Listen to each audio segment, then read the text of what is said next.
Hello, hello, hello, everybody. My name is Stevie Aisha Mills, and I am the I Love My Life strategist. I help women push past their past so that they can loudly and proudly declare, I love my life. Get excited about that. I just feel so great when I say it. And so, we are here for another conversation. I absolutely phenomenally love the conversation because it allows us to have some amazing guests who are going to tell us how they discovered what they're doing. We love to talk about the why behind the what.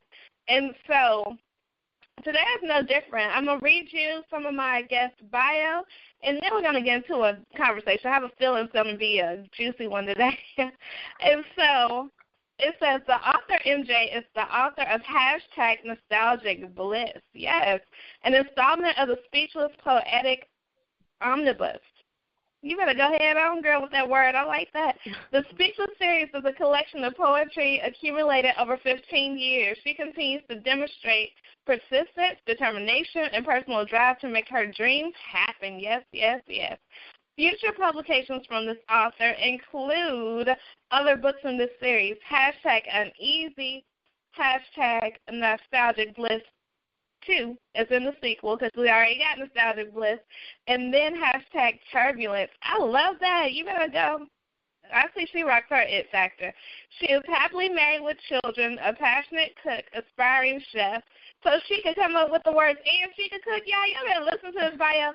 With a sentiment for traveling, experiencing new things, and enjoying life, whether cooking, practicing cosmetology, acting, managing multi-million-dollar assets, or writing poetry, MJ is determined to be the next New York Times best-selling author. Yes, yes.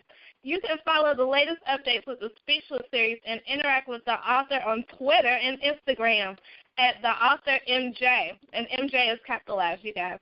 MJ is also open to dialogue via email and blog at theauthormj@gmail.com and speechless with theauthormj.blog.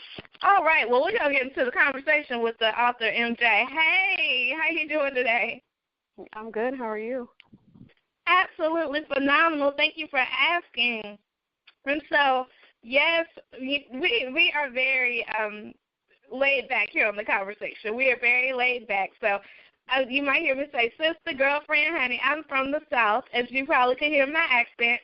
And I just love really understanding what my guests are about. So I want to talk to you about how did you come up with all this amazing, I love the hashtag, I love the cooking because I love to eat. I love all of these things that are mixing and blending and creating this gumbo called the author MJ. So tell us about who you are and tell us how you serve the world and why you love your life. Well, I love my life. My kids have given me plenty of reasons to. But with Speechless, it's a series, and in this particular one, Nostalgic Bliss, it tells a story of a lot of different experiences that we faced, that I felt. A lot of the ideas that came up with this came from my life and things that I felt over the years, things that I experienced just growing up from a kid until an adult. So I wanted to get it out there so I can express a little bit of me, I guess, to the world, which you'll be reading and throughout until the end. Awesome, because I love the hashtag. My book is called Cultivating Your It Factor, and inside of that, it's an anthology, so it's 13 other amazing women who collaborated with me on that. But my particular chapter that I came up with, #GGIF. So let's talk about these hashtags. How did you decide to go into a series of hashtags? Well, because it was going to be a continuance, and I wanted to be easy to find. If you look inside of the head, there's a million things up there. And with each selection, I want to get into the things that's in her head, why they've called sort of like a domino effect for other issues in life and other circumstances. So with doing a hashtag, to me, it just meant a continuance. and, remembering and easy to get to, easy to find. Awesome. See, I knew it was something deeper. And tell us about the book. Tell us about, is it nonfiction? Is it fiction? Do we have characters? Are these real anecdotes from your life? Tell us about that part. Well, it is kind of nonfiction and fiction, because some of these were experiences I've had. Some of them were experiences I've watched, incidents I've watched or situations I've watched and experienced at the same time by watching.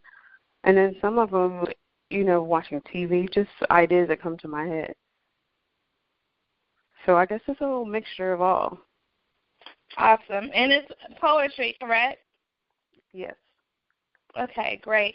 And what type of style would you say you have when it comes to poetry? Is it more just like in your face, I'm going to tell you how it is, or is it more of a poetic stance of being kind of like, we have to figure it out? You give us these words and we have to draw our own conclusions. Yeah, I would say it would be in between those two, because I kind of put it in your face, but I also give you a good description by the use of words. So great. I don't know what we would call that style, but how about the MJ remix? That's good. So, I love it. I love it though, because it definitely is something where you are, I think, doing something different, and that is really what is key, right? That is key in who we are in the world, who we are as women, who we are as just humans. We have to really understand that we are just different. We are just different, and it's okay to be. And so what do you think makes a really, really good poem? Where I want to keep reading, where I'm taken to a place, and where I'm actually envisioning it myself, and where, it touches me. I feel it. So that's what I would call a good poem. Awesome. And so you want to have an experience. You want to have an experience. Definitely. And it's funny that we are talking about that, because that's the name of my live event this year, Experience. And so, yes, I can totally relate to that, wanting people to, leave or read or tap into the power of wanting more, right? Because you can't give people everything up front at once. You got to have them coming back for seconds. You have to have them coming back for thirds too. And so that is key. And so how many more books do you think are inside of you? Well, from this series, I wanted to say that I want to give us a voice more so, to let people know that, these things are in your head, because a lot of these things that, if you look on this picture, they're actually in your head, but some of this stuff you may not want someone to know. So I want people, or females, or anybody reading this and can retain this information, to say it's okay, but you'll still be okay. You can still have these things in your head, fix it, and still keep moving to be better, because these are experiences to make you better. And you shouldn't be ashamed of where you come from or what you've had to go through to get where you are. But just to know that you made it, that you'll be fine. Wow. Wow. One of the things that, I know I didn't tell you to prepare for this when we were going before, doing the pre-show work. But one thing I would love for you to do, I don't know if you're ready, but could you give us a poem? Okay. This one is called, let's see. Let me find you one of my favorites.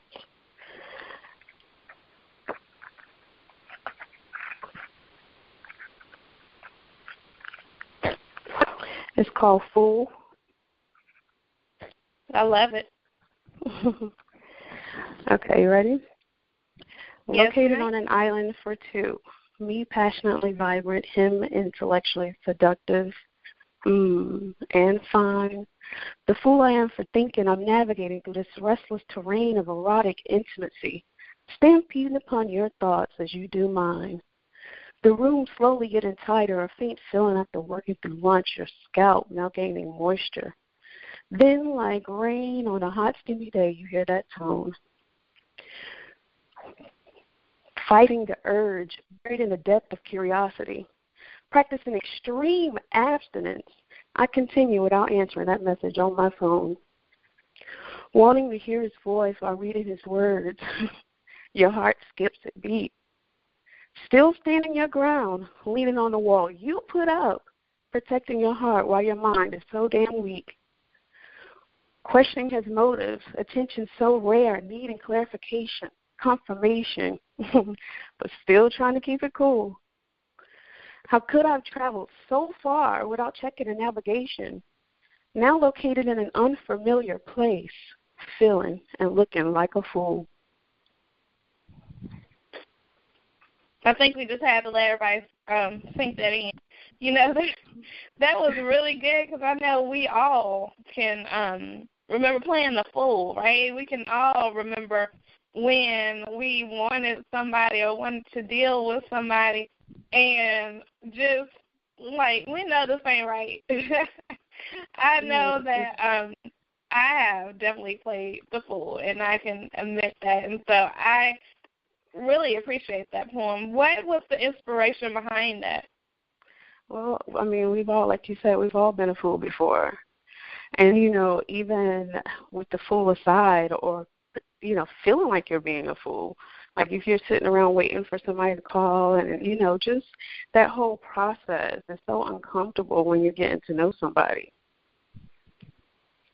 It really is. It really is. And it's kind of like you're playing a game, and I don't like games. I like I'm like, just tell me everything up front. You're gonna know everything about me. Real about this.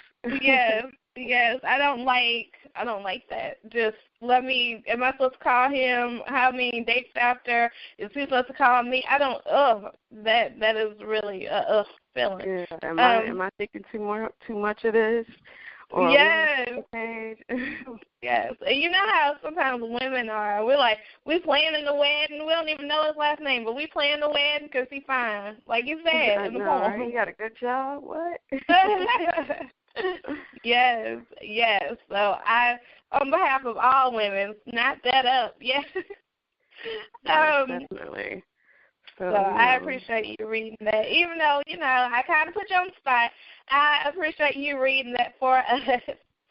I do have a question that would be good. So we are in the mix of 2017. We're in the mix of these books. I want to know, if we're sitting here a year from now celebrating what an awesome year this has been for you, what did you achieve? What are we celebrating? Well, we're celebrating a lot of silence, I would call it. And that's why, you know, I kind of put speechless. A lot of things that maybe should have been said a long time ago, or maybe I've allowed somebody else to be able to speak up in any situation that they can relate to. So I'm hoping to accomplish that. But more so, I should be releasing the next one in the next month or so. But if you look at the cover, you'll start to see her body grow. You'll start to see her develop. And you'll start to see some of these things in her head disappear because she's gotten it out. So that's definitely something to look forward to. Awesome. And so with that, have you ever felt really a time when you've been the most speechless? What did that look like? That was a very dark time for me. And that would have to be when I lost my mother. And I just, I guess I'm one of those people that internalizes. So that was a very hard time. And when uneasy, you'll get more familiar with that portion. Because I have a lot of friends that went through the same thing. So, you know, just listening to them and what I felt. Ironically, my husband is going through it right now. So wow. That one is going to hit more on that portion because it was, it was a very difficult time. But like I said, like my very last one, I can give you a sneak on that one. It'll be Still I Stand. So that'll be some things that's in there regarding what I was just talking to you about, stating and Still I Stand. And she'll be full-bodied and dressed, and she'll be a full woman by then on the cover.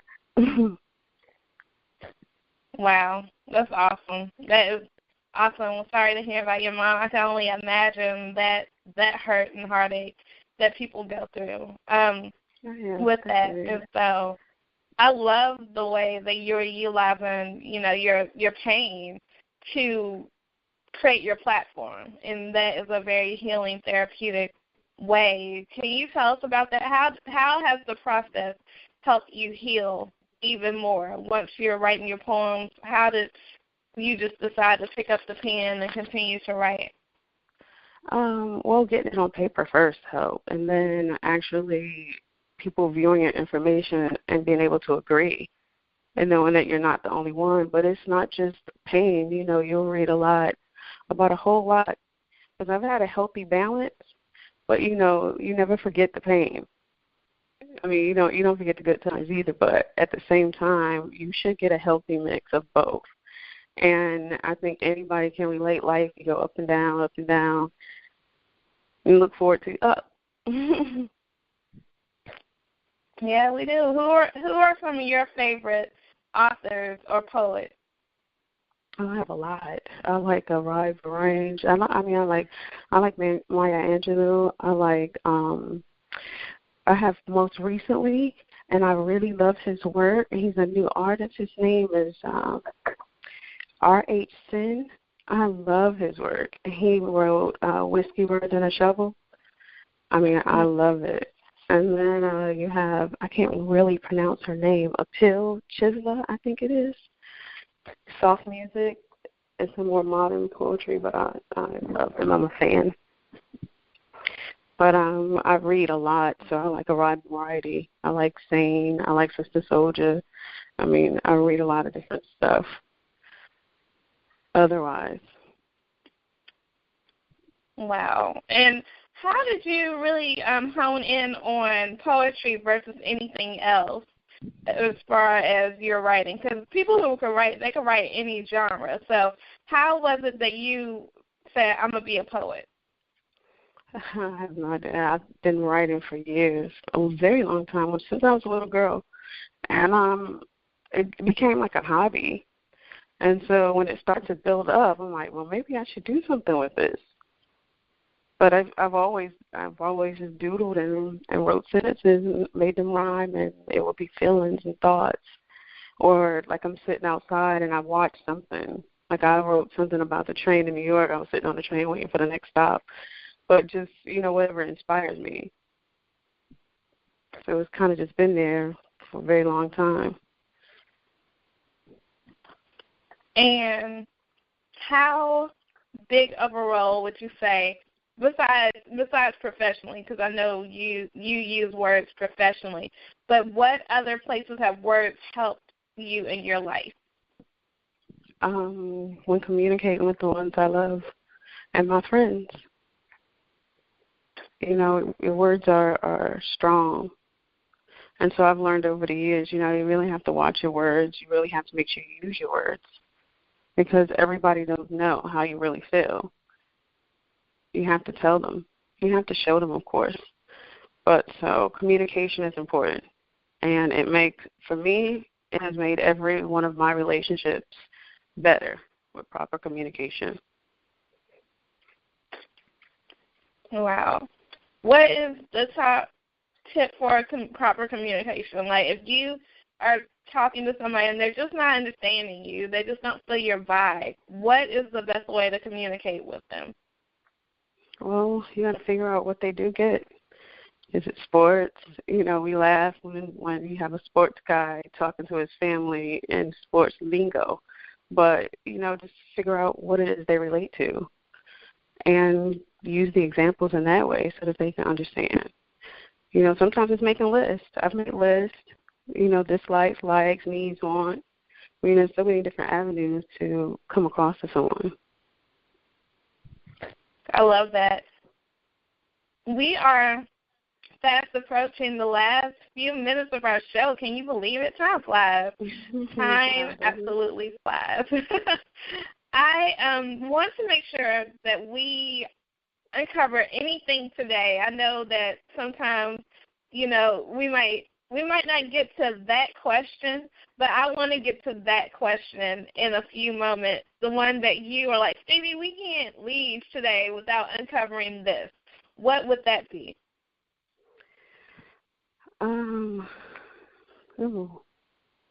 That I haven't already said? I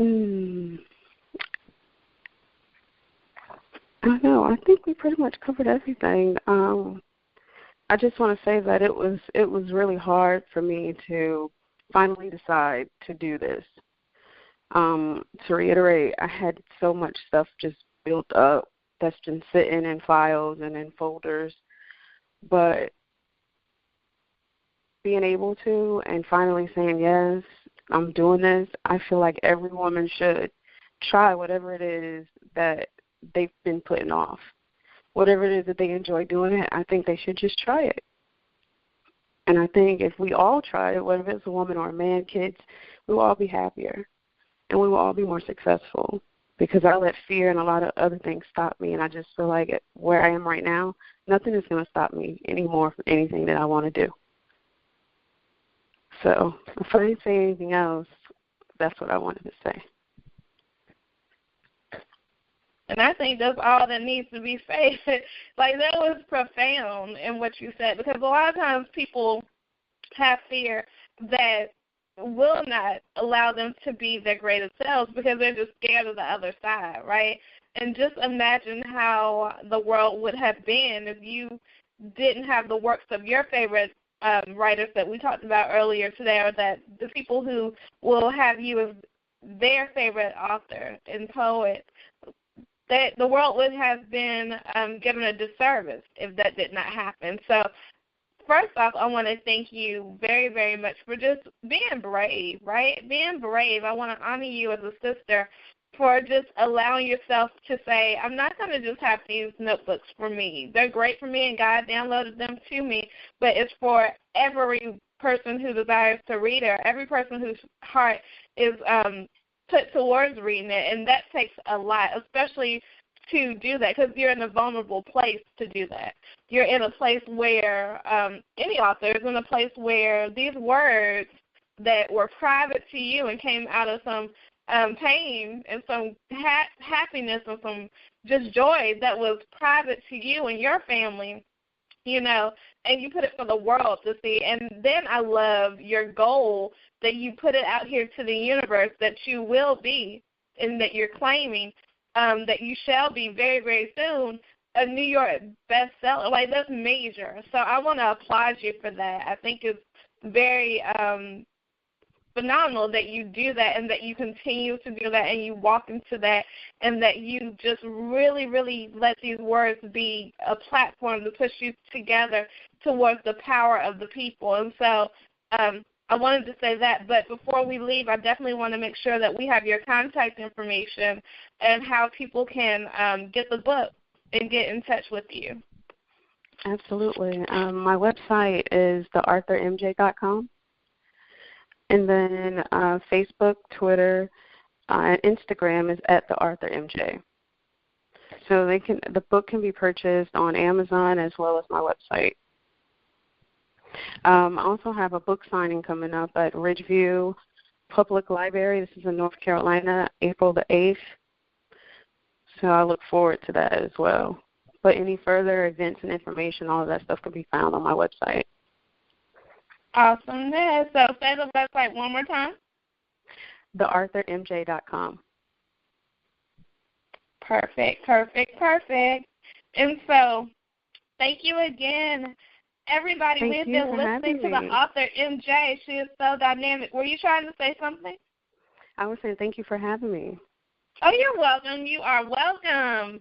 And this today has been great. I just love the power of words. I love what it can do for you, and just it creates legacy. Words create legacy. They lead to legacy, and books do that because thousands of years when we're not any longer living, our word shall be, and that is awesome. That is awesome. So, guys, you've heard from Stevie Aisha Mills and our guest today, the author MJ. And guess what? We have just done another episode of The Conversation. And so, as you know, April is National Poetry Month. Y'all didn't think I knew that, but I did. I know that. So that is why we have this poet on today. Guys, check her out on April 8th in North Carolina. I'm from North Carolina, so we always love shouting out North Carolinian events and people and places and things. So we love it, and we cannot wait to see you on the next conversation. If you need me for any reason, everybody, all you need to do is to know how to spell my first name, Stevii, and then you could go to Stevie.com, or you could catch me on social media. You could catch us at the live event called Experience. Whatever it is that you need, we are here for you. So, guys, make it a great day. We never say have a great day. We always say make it a great day. Why? Because you, and yes, you have the power to do so. Bye for now.